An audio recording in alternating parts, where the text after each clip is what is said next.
Página 70. Análisis de la mente, por Bertrand Russell, 1921. 5.0. Tema 5. Leyes causales psicológicas y físicas.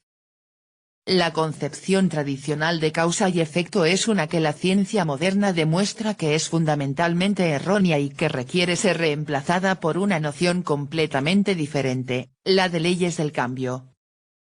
En la concepción tradicional, un evento particular A causó un evento particular B, y con esto se implicaba que, dado cualquier evento B, se podría descubrir algún evento anterior a que tuviera una relación con él, tal que 1. Siempre que ocurrió A, fue seguido por B. 2. En esta secuencia, había algo necesario, no una mera ocurrencia de facto de A primero y luego B.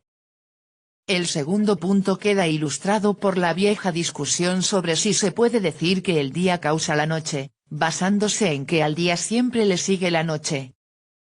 La respuesta ortodoxa fue que el día no podía considerarse la causa de la noche, porque no sería seguido por la noche si la rotación de la Tierra cesara, o más bien si creciera tan lentamente que una rotación completa tomaría un año.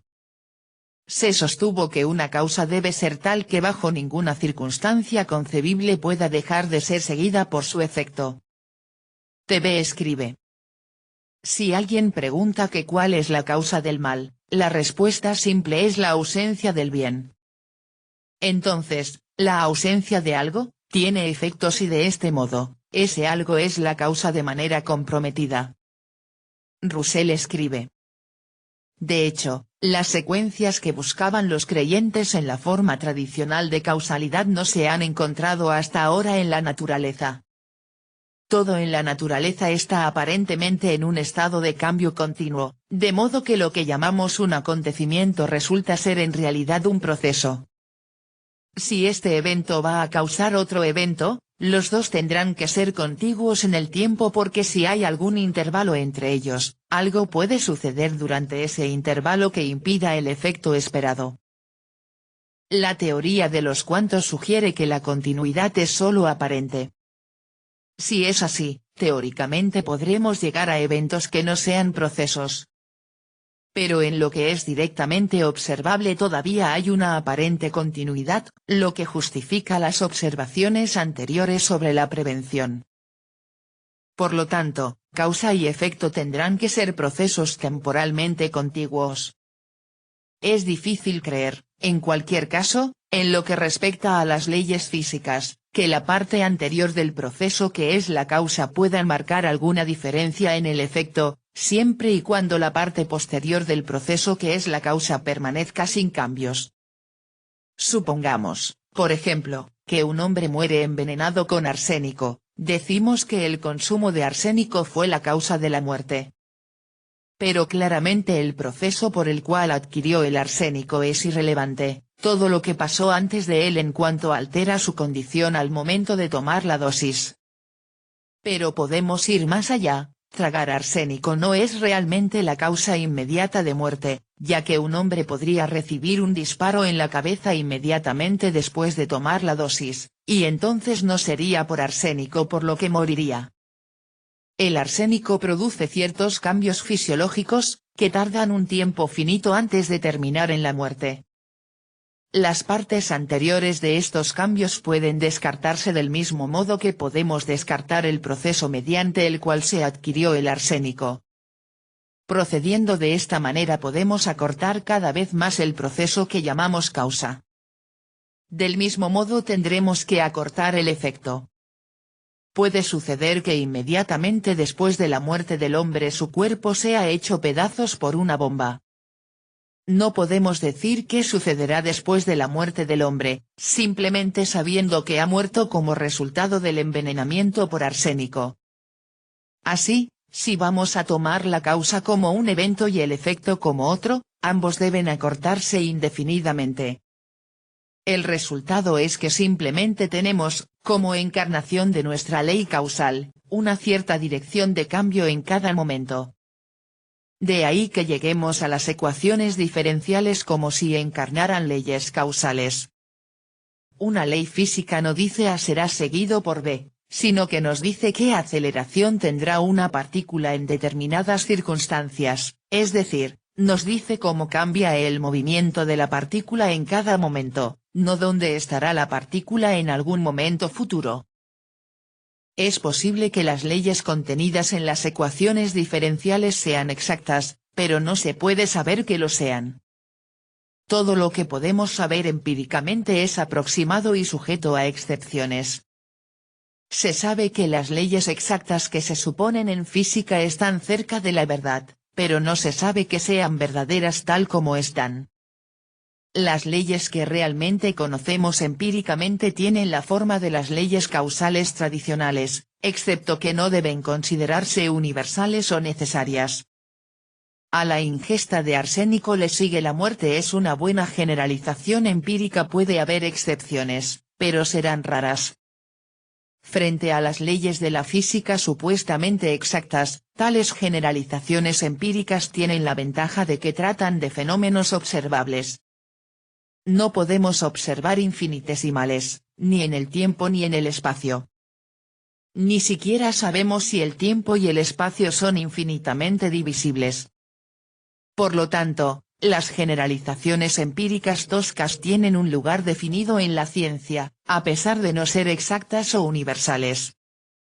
Son los datos para leyes más exactas, y los motivos para creer que generalmente son ciertas son más fuertes que los motivos para creer que las leyes más exactas siempre son verdaderas. La ciencia parte, por tanto, de generalizaciones de la forma, A suele ir seguido de B. Esta es la aproximación más cercana que puede hacerse a una ley causal del tipo tradicional. Puede suceder en cualquier caso particular que A sea siempre seguido de B, pero no podemos saberlo, ya que no podemos prever todas las circunstancias perfectamente posibles que podrían hacer que la secuencia falle, o saber que ninguna de ellas ocurrirá realmente. Sin embargo, si conocemos un número muy grande de casos en los que A va seguido de B, y pocos o ninguno en los que la secuencia falla, en la práctica estaremos justificados al decir A causa B, siempre que no adjuntemos a la noción de causa cualquiera de las supersticiones metafísicas que se han acumulado en torno a la palabra. Hay otro punto, además de la falta de universalidad y necesidad, que es importante comprender en lo que respecta a las causas en el sentido anterior, y es la falta de unicidad. Generalmente se supone que, dado cualquier evento, hay algún fenómeno que es la causa del evento en cuestión. Esto parece ser un mero error. Causa, en el único sentido en el que se puede aplicar en la práctica, significa antecedente casi invariable. En la práctica, no podemos obtener un antecedente que sea totalmente invariable, porque esto requeriría que tuviéramos en cuenta todo el universo, ya que algo que no se tenga en cuenta puede impedir el efecto esperado.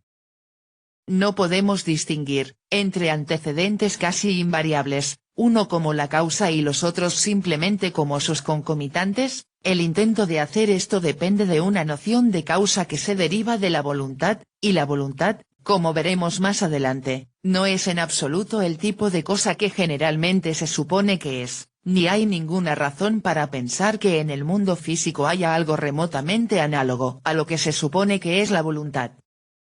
Si pudiéramos encontrar un antecedente, y solo uno, que fuera completamente invariable, podríamos llamarlo la causa sin introducir ninguna noción derivada de ideas erróneas sobre la voluntad.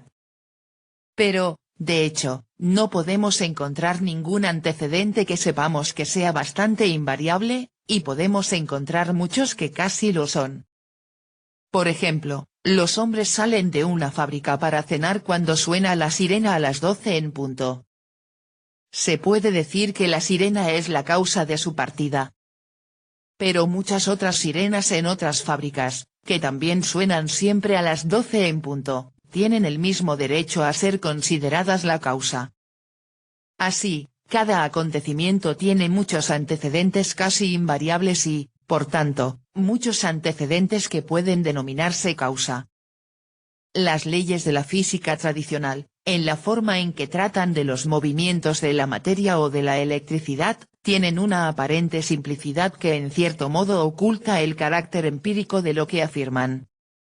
Una porción de materia, tal como se la conoce empíricamente, no es una sola cosa existente, sino un sistema de cosas existentes. Cuando varias personas ven simultáneamente la misma mesa, todas ven algo diferente, por lo tanto, la tabla, que se supone que todos deben ver, debe ser una hipótesis o una construcción. La mesa debe ser neutral entre diferentes observadores, no favorece el aspecto visto por un hombre a expensas del visto por otro. Era natural, aunque en mi opinión equivocado, considerar la mesa real como la causa común de todas las apariencias que la mesa presenta, como decimos, a los diferentes observadores. Pero, ¿por qué deberíamos suponer que existe una causa común para todas estas apariciones? Como acabamos de ver, la noción de causa no es tan fiable como para permitirnos inferir la existencia de algo que, por su propia naturaleza, nunca podrá observarse. En lugar de buscar una fuente imparcial, podemos asegurar la neutralidad mediante la representación igualitaria de todas las partes. En lugar de suponer que hay alguna causa desconocida, la mesa real, detrás de las diferentes sensaciones de quienes se dice que miran la mesa, podemos tomar el conjunto completo de estas sensaciones, junto posiblemente con otros detalles determinados, como en realidad ser la mesa. Es decir, el cuadro que es neutral entre diferentes observadores, reales y posibles, es el conjunto de todos aquellos detalles que naturalmente se denominarían aspectos del cuadro desde diferentes puntos de vista. Esta es una primera aproximación, modificada más adelante.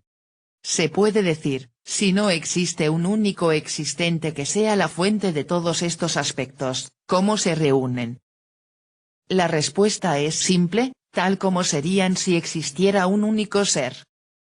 La supuesta tabla real que subyace a sus apariencias, en cualquier caso, no se percibe, sino que se infiere, y la cuestión de si tal o cual particular es un aspecto de esta tabla solo debe resolverse mediante la conexión del particular en cuestión con uno o más detalles por los cuales se define la tabla. Es decir, incluso si asumimos una tabla real, los detalles que son sus aspectos tienen que ser reunidos por sus relaciones entre sí, no con ella, ya que simplemente se infiere de ellas. Por lo tanto, solo tenemos que observar cómo se reúnen y entonces podremos conservar la colección sin suponer ninguna tabla real distinta de la colección. Cuando diferentes personas ven lo que llaman la misma mesa, ven cosas que no son exactamente iguales, debido a la diferencia de puntos de vista, pero que son lo suficientemente parecidas como para ser descritas con las mismas palabras, siempre que no haya gran precisión o minuciosidad. Estos detalles muy similares se reúnen principalmente por su semejanza y, más correctamente, por el hecho de que están relacionados entre sí aproximadamente según las leyes de la perspectiva y de la reflexión y difracción de la luz. Sugiero, como primera aproximación, que estos detalles, junto con otros correlacionados que no se perciben, son conjuntamente la tabla y que una definición similar se aplica a todos los objetos físicos.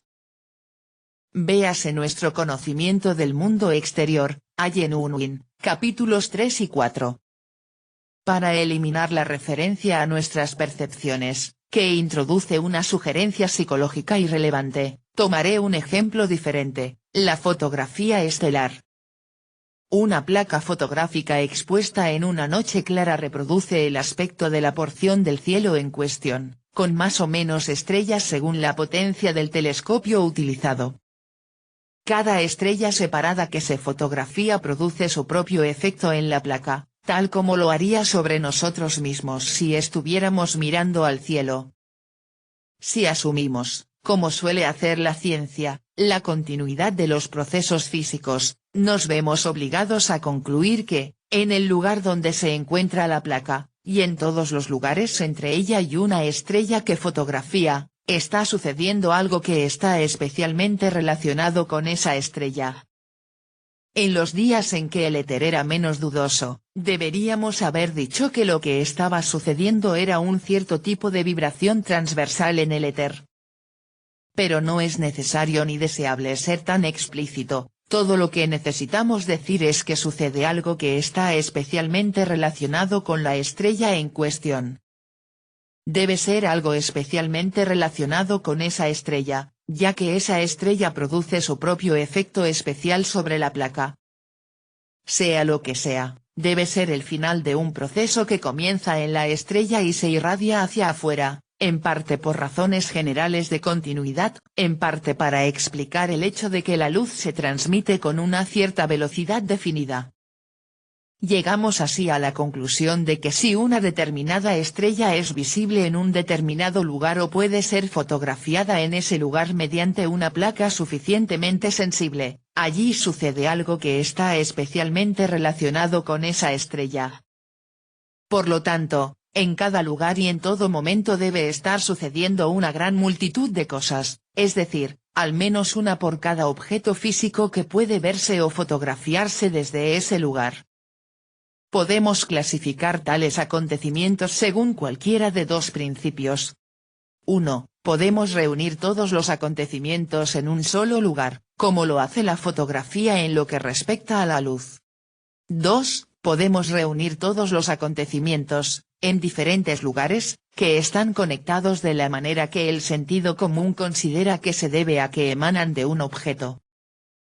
Por lo tanto, para regresar a las estrellas, podemos reunirnos, 1. Todas las apariciones de diferentes estrellas en un lugar determinado, o, 2. Todas las apariciones de una estrella determinada en diferentes lugares. Pero cuando hablo de apariciones, lo hago solo por brevedad, no me refiero a nada que deba aparecer a alguien, sino solo a ese acontecimiento, cualquiera que sea, que está relacionado, en el lugar en cuestión, con un objeto físico determinado. Según la antigua teoría ortodoxa, sería una vibración transversal en el éter. Al igual que las diferentes apariencias de la mesa para varios observadores simultáneos, los diferentes detalles que pertenecen a un objeto físico deben ser reunidos por continuidad y leyes inherentes de correlación, no por su supuesta conexión causal con un supuesto existente desconocido llamado pieza de materia, lo que sería en sí mismo una mera cosa metafísica innecesaria. Una materia, según la definición que propongo, es, como primera aproximación, el conjunto de todos aquellos detalles correlacionados que normalmente serían considerados como sus apariciones o efectos en diferentes lugares. Sería conveniente hacer algunas precisiones adicionales, pero podemos ignorarlas por el momento. Volveré sobre ellos al final de esta conferencia. Según la visión que sugiero, un objeto físico o una porción de materia es la colección de todos aquellos detalles correlacionados que el sentido común consideraría como sus efectos o apariciones en diferentes lugares. Por otro lado, todos los acontecimientos en un lugar determinado representan lo que el sentido común consideraría como las apariciones de una serie de objetos diferentes vistos desde ese lugar.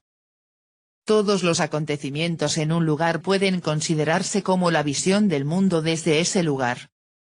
Llamaré perspectiva a la visión del mundo desde un lugar determinado. Una fotografía representa una perspectiva. Por otro lado, si se tomaran fotografías de las estrellas en todos los puntos del espacio, y en todas esas fotografías se seleccionara una determinada estrella, digamos Sirio, cada vez que apareciera, todas las diferentes apariencias de Sirio, tomadas en conjunto, representarían a Sirio. Para comprender la diferencia entre psicología y física es vital comprender estas dos formas de clasificar los particulares, a saber. 1. Según el lugar donde ocurren. 2. Según el sistema de particulares correlacionados en diferentes lugares a los que pertenecen, definiéndose dicho sistema como un objeto físico. Dado un sistema de particulares que es un objeto físico, definiré aquel del sistema que está en un lugar dado, si lo hay, como la aparición de ese objeto en ese lugar. Cuando cambia la apariencia de un objeto en un lugar determinado, se descubre que ocurre una u otra de dos cosas. Las dos posibilidades pueden ilustrarse con un ejemplo. Estás en una habitación con un hombre a quien ves, puedes dejar de verlo cerrando los ojos o saliendo de la habitación. En el primer caso, su apariencia ante los demás permanece sin cambios. En el segundo, su apariencia cambia de todos lados. En el primer caso dices que no es él quien ha cambiado, sino tus ojos. En el segundo dices que ha cambiado. Generalizando, distinguimos 1. Casos en los que solo cambian ciertas apariencias del objeto, mientras que otras, y especialmente las apariencias de lugares muy cercanos al objeto, no cambian. 2. Casos en los que todas, o casi todas, las apariencias del objeto sufren un cambio conexo. En el primer caso, el cambio se atribuye al medio entre el objeto y el lugar. En el segundo, se atribuye al objeto mismo. La aplicación de esta distinción al movimiento plantea complicaciones debido a la relatividad, pero podemos ignorarla para nuestros propósitos actuales. Es la frecuencia de este último tipo de cambio y la naturaleza comparativamente simple de las leyes que gobiernan las alteraciones simultáneas de las apariencias en tales casos, lo que ha hecho posible tratar un objeto físico como una sola cosa y pasar por alto el hecho de que es un sistema de particulares. Cuando varias personas en un teatro miran a un actor, los cambios en sus diversas perspectivas son tan similares y tan estrechamente correlacionados que popularmente se considera que todos son idénticos entre sí y con los cambios del propio actor. Mientras todos los cambios en las apariencias de un cuerpo estén así correlacionados, no hay necesidad prima facie de romper el sistema de apariencias, o de darse cuenta de que el cuerpo en cuestión no es realmente una sola cosa, sino un conjunto de detalles correlacionados. La física se ocupa especial y principalmente de tales cambios, es decir, se ocupa principalmente de procesos en los que la unidad de un objeto físico no necesita romperse porque todas sus apariencias cambian simultáneamente de acuerdo con la misma ley o, si no todas, al menos, en cualquier caso, todo desde lugares suficientemente cercanos al objeto, con una precisión cada vez mayor a medida que nos acercamos al objeto. Los cambios en la apariencia de un objeto que se deben a cambios en el medio que interviene no afectarán, o afectarán solo muy ligeramente, las apariencias de lugares cercanos al objeto. Si las apariencias de lugares suficientemente vecinos permanecen inalteradas o cambian en una medida decreciente que tiene cero como límite, generalmente se descubre que los cambios pueden explicarse por cambios en los objetos que se encuentran entre el objeto en cuestión y los lugares del cual su aspecto ha cambiado apreciablemente. Así, la física es capaz de reducir las leyes de la mayoría de los cambios de los que se ocupa a cambios en los objetos físicos y de enunciar la mayoría de sus leyes fundamentales en términos de materia. Solo en aquellos casos en los que es necesario romper la unidad del sistema de fenómenos que constituyen una porción de materia, el enunciado de lo que sucede no puede hacerse exclusivamente en términos de materia. Descubriremos que toda la psicología está incluida entre tales casos, de ahí su importancia para nuestros propósitos. Ahora podemos empezar a comprender una de las diferencias fundamentales entre física y psicología. La física trata como una unidad todo el sistema de apariencias de una pieza de materia, mientras que la psicología se interesa por algunas de estas apariencias mismas. Limitándonos por el momento a la psicología de las percepciones, observamos que las percepciones son ciertas de las apariencias de los objetos físicos. Desde el punto de vista que hemos adoptado hasta ahora, podríamos definirlas como las apariciones de objetos en lugares desde los cuales los órganos de los sentidos y las partes adecuadas del sistema nervioso forman parte del medio intermedio. Así como una placa fotográfica recibe una impresión diferente de un cúmulo de estrellas cuando un telescopio es parte del medio intermedio, así un cerebro recibe una impresión diferente cuando un ojo y un nervio óptico son parte del medio intermedio. Una impresión debida a este tipo de medio interviniente se llama percepción, y es interesante para la psicología por sí misma, no simplemente como uno más del conjunto de detalles correlacionados que es el objeto físico del cual, como decimos, estamos teniendo una impresión. Percepción. Anteriormente hablamos de dos formas de clasificar particulares. Una forma reúne las apariencias comúnmente consideradas como un objeto dado desde diferentes lugares. Este es, en términos generales, el camino de la física, que conduce a la construcción de objetos físicos como conjuntos de tales apariencias. La otra forma recoge las apariencias de diferentes objetos de un lugar determinado, siendo el resultado lo que llamamos una perspectiva.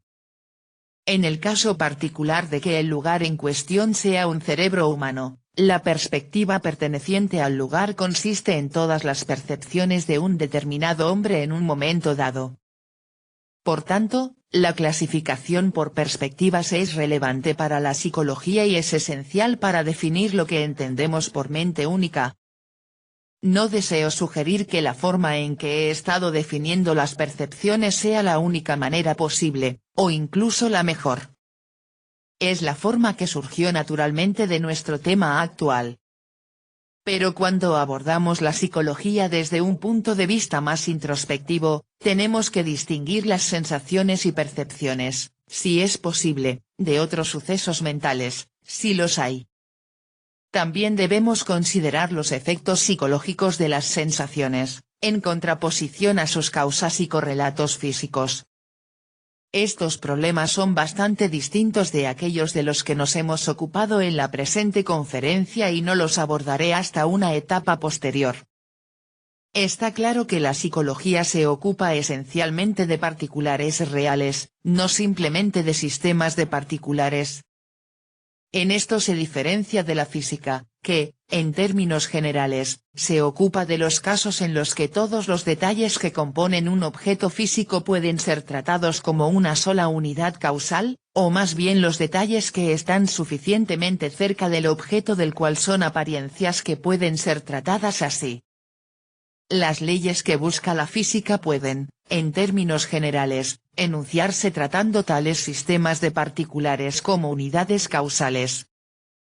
Las leyes que busca la psicología no pueden enunciarse así, ya que los detalles mismos son lo que interesa al psicólogo. Esta es una de las diferencias fundamentales entre física y psicología y dejarlo claro ha sido el objetivo principal de esta conferencia. Concluiré con un intento de dar una definición más precisa de una materia.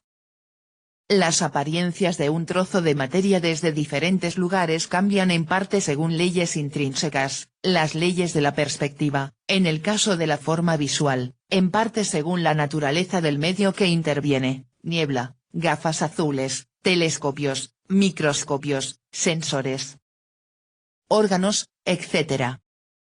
A medida que nos acercamos al objeto, el efecto del medio interpuesto disminuye.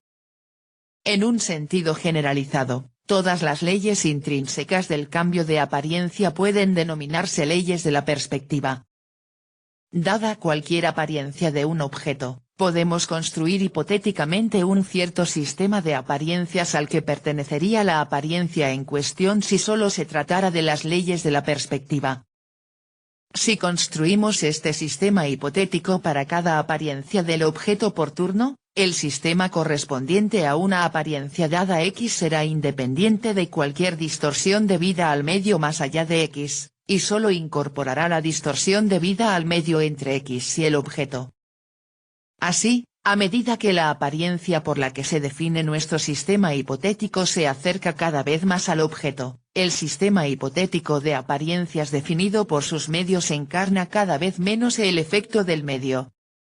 Los diferentes conjuntos de apariencias resultantes de acercar X cada vez más al objeto se aproximarán a un conjunto limitante, y este conjunto limitante será aquel sistema de apariencias que el objeto presentaría si las leyes de la perspectiva por sí solas fueran operativas y el medio no ejerciera ninguna acción. Efecto distorsionante. Este conjunto limitante de apariencias puede definirse, a efectos de la física, como la porción de materia en cuestión. Página 80.